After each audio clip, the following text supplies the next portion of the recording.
दोस्तों SSC MTS के लिए लगातार जीके जीएस की सीरीज चलाई जा रही है चैनल पे, जिसमें दोस्तों काफ़ी क्लासेस कराई जा चुकी हैं। आज 9वां प्रैक्टिस सेट आपके सामने है दोस्तों, जिसमें आपको टॉप 20 ऐसे क्वेश्चंस कराए जाएंगे जो कि एसएससी के जो भी प्रीवियस ईयर एग्ज़ाम्स हुए हैं उन सभी एग्ज़ाम्स से रिलेटेड क्वेश्चंस हैं और उन्हीं में पूछे गए क्वेश्चंस हैं और या उन्हीं के आसपास के क्वेश्चंस जिनके इस बार एग्ज़ाम में आपके आने की संभावना है। तो दोस्तों बहुत ही कम समय है और कम समय में तैयारी करने के लिए बहुत ही अच्छी जीके जीएस की सीरीज चलाई जा रही है चैनल पे, जिससे आप जीके में एक बेहतर स्कोर कर सकें, क्योंकि जीके और इंग्लिश का स्कोर जो होगा दोस्तों उसी के आधार पे आपका सिलेक्शन होना है। मैथ और रीजनिंग केवल आपको क्वालिफाई करने के लिए फर्स्ट स्टेज रखी गई है। तो बहुत ही कम समय में दोस्तों चैनल पे लगातार क्लासेज कराई जा रही हैं और यदि आप देखना चाहते हैं सारी क्लासेस को तो मात्र दोस्तों बहुत ही अल्प समय में 1 या 1.5 घंटे में सारी क्लासेस जो बैक कराई गई हैं वो आप देख सकते हैं बहुत ही कम समय में। निश्चित ही आपको एक नया क्वेश्चन ज़रूर देखने को मिलेगा इस सीरीज़ से और ये सीरीज़ आपके लिए बेहतर साबित होगी दोस्तों। इसके अलावा टॉपिक वाइज भी कई क्लासेस कराई गई हैं और आगे भी कराई जाएंगी। तो आप दोस्तों अभी तक यह चैनल से नहीं जुड़े हैं तो चैनल को सब्सक्राइब करके चैनल से ज़रूर जुड़ें, ताकि हर वीडियो की नोटिफिकेशन आप तक आसानी से पहुँच सके। तो आइए चलते हैं, देखते हैं दोस्तों आज के क्वेश्चंस को। दोस्तों आज का पहला प्रश्न है, आर्यों ने भारत में किस दर्रे से होकर प्रवेश किया था? खैबर, बोलन, कराकोरम या सिप्की दर्रे से? तो आर्य भारत में किस दर्रे से होकर के आए थे? खैबर दर्रे से। ऑप्शन ए इसका बिल्कुल राइट हो जाएगा। अगला दूसरा प्रश्न है दोस्तों, भारत की सबसे लंबी नदी कौन सी है? तो आप सभी को पता है दोस्तों भारत की सबसे लंबी जो नदी है वो है दोस्तों गंगा। और दक्षिण भारत की सबसे लंबी नदी कौन सी है दोस्तों? वो गोदावरी है, दक्षिण भारत की सबसे लंबी नदी। तो इसे भी आप याद रखिएगा। और दक्षिण की गंगा के नाम से दोस्तों किसको जाना जाता है? कावेरी नदी को दक्षिण की गंगा कहा जाता है दोस्तों। और दक्षिण की वृद्ध गंगा के नाम से किसको जाना जाता है? गोदावरी नदी को। थोड़ा सा अंतर है दोस्तों, यदि गंगा पूछता है तो कावेरी और वृद्ध गंगा के नाम से गोदावरी को जाना जाता है। अगला प्रश्न देखते हैं। अगला प्रश्न है, स्थल मंडल के कुल क्षेत्रफल के कितने प्रतिशत भाग पर पर्वतों का विस्तार पाया जाता है? 26%, 30%, 33% या 41%? तो स्थल मंडल जो दोस्तों हैं उसके लगभग 26% भाग पे जो पर्वत पहाड़ी हैं उनका विस्तार पाया जाता है दोस्तों। अगला प्रश्न देखते हैं। अगला प्रश्न आपके सामने है, सूर्य के चारों ओर घूमने वाले खगोलीय पिंड क्या कहलाते हैं? तो सूर्य के चारों ओर जो पिंड परिक्रमा करते हैं उनको ग्रह कहते हैं। ऑप्शन ए इसका बिल्कुल राइट हो जाएगा। और जो ग्रहों की परिक्रमा करते हैं उनको क्या कहते हैं दोस्तों? उपग्रह कहते हैं। जो ग्रह की परिक्रमा करते हैं उनको दोस्तों क्या कहा जाता है? उपग्रह कहा जाता है। अगला क्वेश्चन देखते हैं। पर्वतों पर विश्व का कितने प्रतिशत जनसंख्या निवास करती है? पर्वतों पर विश्व की कितने प्रतिशत जनसंख्या निवास करती है? 1%, 5%, 9%, 10%? तो जो पर्वत पहाड़ी हैं उन पर मात्र 1% विश्व की जनसंख्या निवास करती है। ऑप्शन ए इसका बिल्कुल राइट हो जाएगा। अगला प्रश्न देखते हैं। गंगा एवं ब्रह्मपुत्र की संयुक्त धारा किस नाम से जानी जाती है? पद्मा, जमुना, मेघना या सांगपो? तो गंगा और ब्रह्मपुत्र नदी जब बंगाल की खाड़ी में गिरती हैं दोस्तों तो वहाँ पे इनको मेघना के नाम से जाना जाता है। ऑप्शन सी इसका बिल्कुल राइट हो जाएगा। अगला प्रश्न देखते हैं। अगला प्रश्न है दोस्तों, भारत में नई संसदीय समिति प्रणाली की शुरुआत कब हुई थी? 1984 में। अगला ऑप्शन है दोस्तों 1987 में, 1991 में और 1994 में। तो इसकी शुरुआत दोस्तों 1991 में होती है। ऑप्शन सी इसका बिल्कुल राइट है।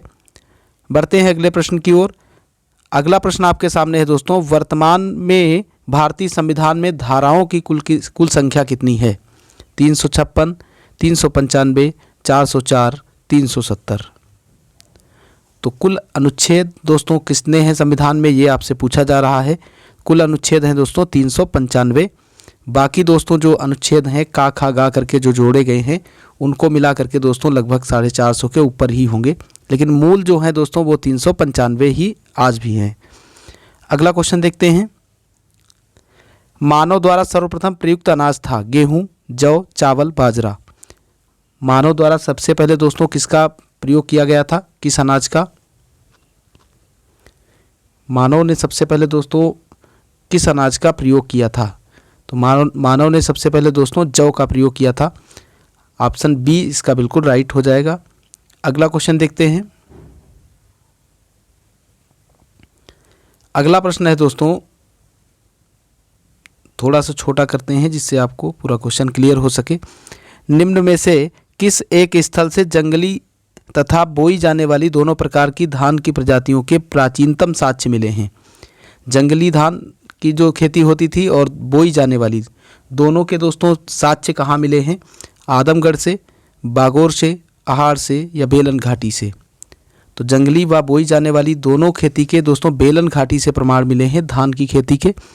अगला प्रश्न आपके सामने है दोस्तों, B.R. अम्बेडकर का संविधान सभा में निर्वाचन हुआ था पश्चिम बंगाल से, मुंबई प्रेसिडेंसी से और तत्कालीन मध्य भारत से, पंजाब से? कहाँ से हुआ था दोस्तों? तो B.R. अम्बेडकर जी का दोस्तों पश्चिम बंगाल से निर्वाचन हुआ था। ऑप्शन ए इसका बिल्कुल राइट है। ऑप्शन ए इसका बिल्कुल राइट है। और दोस्तों आज है 14 अप्रैल और आपको पता भी होगा डॉक्टर भीमराव अंबेडकर की आज ही जयंती है दोस्तों। इन्होंने कहा था शिक्षा वह शेरनी का दूध है, जो इसे पिएगा वो दहाड़ेगा। तो ये इनका थाट है। अगला क्वेश्चन देखते हैं। पीपली घाट दर्रा किस पर्वतीय भाग में स्थित है? पश्चिमी घाट में, पूर्वी घाट में, विंध्याचल श्रेणी में, अरावली श्रेणी में? पीपली घाट दर्रा दोस्तों कहाँ स्थित है? अरावली श्रेणी में स्थित है, मध्य प्रदेश के अंदर। मध्य प्रदेश के अंदर स्थित है दोस्तों, ये भी आप याद रखिएगा। अगला क्वेश्चन देखते हैं। अगला प्रश्न है, संविधान के अनुच्छेद 1 में भारत को क्या कहा गया है? परिसंघ, महासंघ या दोस्तों परिसंघ प्रबल एकात्मक आधार के साथ या राज्यों का संघ? तो क्या इसमें कहा गया है दोस्तों? राज्यों का। भारत एक राज्यों का संघ है। ऑप्शन डी इसका बिल्कुल राइट हो जाएगा। अगला क्वेश्चन देखते हैं। अगला प्रश्न आपके सामने है, निम्नलिखित में से किस स्थान पर नवपाषाण स्तर पर गेहूं एवं जौ की खेती के प्रमाण प्राप्त हुए हैं? रंगपुर, लोथल, मेहरगढ़, कोल्डीहवा? तो इसमें से दोस्तों जो मेहरगढ़ है वहाँ से धान की खेती दोस्तों और गेहूं की खेती दोस्तों और जौ के सर्वप्रथम प्रमाण प्राप्त हुए हैं मेहरगढ़ से नवपाषाण स्तर पर। अगला क्वेश्चन देखते हैं।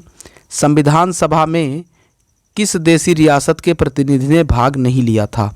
जूनागढ़, कश्मीर, हैदराबाद, मैसूर? तो इसमें से कौन सी ऐसी रियासत थी जहां से दोस्तों प्रतिनिधि ने भाग नहीं लिया था? तो हैदराबाद। आपको पता है दोस्तों हैदराबाद का जो निज़ाम था उसने दोस्तों इसमें संविधान सभा में भाग नहीं लिया था और इसको दोस्तों इसका विलय भी नहीं हुआ था। इसका विलय दोस्तों बाद में सरदार वल्लभ भाई पटेल ने ऑपरेशन पोलो के तहत किया था। हैदराबाद जो रियासत थी उसका विलय ऑपरेशन पोलो के तहत किया गया था। अगला क्वेश्चन देखते हैं। अगला क्वेश्चन है, निम्नलिखित में से कौन सा दर्रा पश्चिमी घाट पर्वतमाला में स्थित नहीं है? थाल घाट, भोर घाट, पाल घाट, पीपली घाट? पश्चिमी पर्वतमाला में स्थित नहीं है। कौन सा दर्रा दोस्तों इसमें का? तो इसमें का जो पीपली घाट दर्रा है दोस्तों ये पश्चिमी पर्वतमाला में स्थित नहीं है। अभी आपको मैंने बताया कि ये कहाँ है, एमपी में है दोस्तों, मध्य प्रदेश में। बाकी सभी दोस्तों थाल घाट हो गया, भोर घाट है, पाल घाट, ये सारे दर्रे आपके पश्चिमी घाट में स्थित हैं। अगला क्वेश्चन देखते हैं। अगला प्रश्न आपके सामने है दोस्तों, पर्वत की गणना किस श्रेणी के स्थल के रूप में की जाती है? प्रथम श्रेणी, द्वितीय श्रेणी, तृतीय श्रेणी या इनमें से कोई नहीं? पर्वत की गणना किस श्रेणी में की जाती है दोस्तों? तो इनकी गणना की जाती है द्वितीय श्रेणी में। ऑप्शन बी इसका बिल्कुल राइट हो जाएगा। अगला प्रश्न देखते हैं। न्यूटन के किस गति के नियम से बल का व्यंजक प्राप्त होता है? प्रथम, द्वितीय, तृतीय या इनमें से कोई नहीं? तो न्यूटन का जो द्वितीय नियम है दोस्तों उससे बल का व्यंजक प्राप्त होता है जिसमें कहा गया है F बराबर ma। न्यूटन ने दोस्तों कुल 3 नियम दिए थे जिसमें प्रथम नियम को जड़त्व का नियम कहा जाता है। कई बार पूछा गया है, आप इसे याद रखिएगा। क्या कहा जाता है? जड़त्व का नियम। द्वितीय नियम को दोस्तों संवेग संरक्षण का नियम कहा जाता है और तृतीय को क्रिया प्रतिक्रिया नियम कहा जाता है। क्रिया प्रतिक्रिया नियम कहा जाता है, इसे भी आप याद रखिएगा। अगला क्वेश्चन देखते हैं। जलियांवाला बाग कांड कहाँ हुआ था? कश्मीर में, दिल्ली में, पंजाब में या दोस्तों केरल में? तो आप सभी को पता है पंजाब के अमृतसर में दोस्तों ये घटना घटी थी जलियांवाला बाग कांड की, जिसमें जो जनरल डायर था उसने एक सभा के लिए एकत्रित हुए भारतीयों पर गोली चलवाई थी, जिसमें काफ़ी लोगों की मृत्यु हो गई थी। अगला क्वेश्चन देखते हैं, अंतर्राष्ट्रीय मजदूर दिवस कब मनाया जाता है? आज का लास्ट क्वेश्चन है दोस्तों, 1 फरवरी को, 1 मार्च को, 1 अप्रैल को, 1 मई को। तो आप सभी को पता है दोस्तों 1 मई को क्या मनाया जाता है? अंतर्राष्ट्रीय श्रमिक दिवस या मजदूर दिवस। तो इसी के साथ दोस्तों आज की क्लास यहीं पे समाप्त होती है। आशा करता हूँ क्लास आपको पसंद आई होगी। यदि क्लास आपको पसंद आई है तो आप इसे लाइक कीजिए, और अभी तक आपने चैनल को सब्सक्राइब नहीं किया है तो चैनल को सब्सक्राइब करके चैनल से ज़रूर जुड़ें, ताकि हर वीडियो की नोटिफिकेशन आप तक आसानी से पहुँच सके। पूरा वीडियो लास्ट तक देखने के लिए आपका बहुत बहुत धन्यवाद। जय हिंद, जय भारत।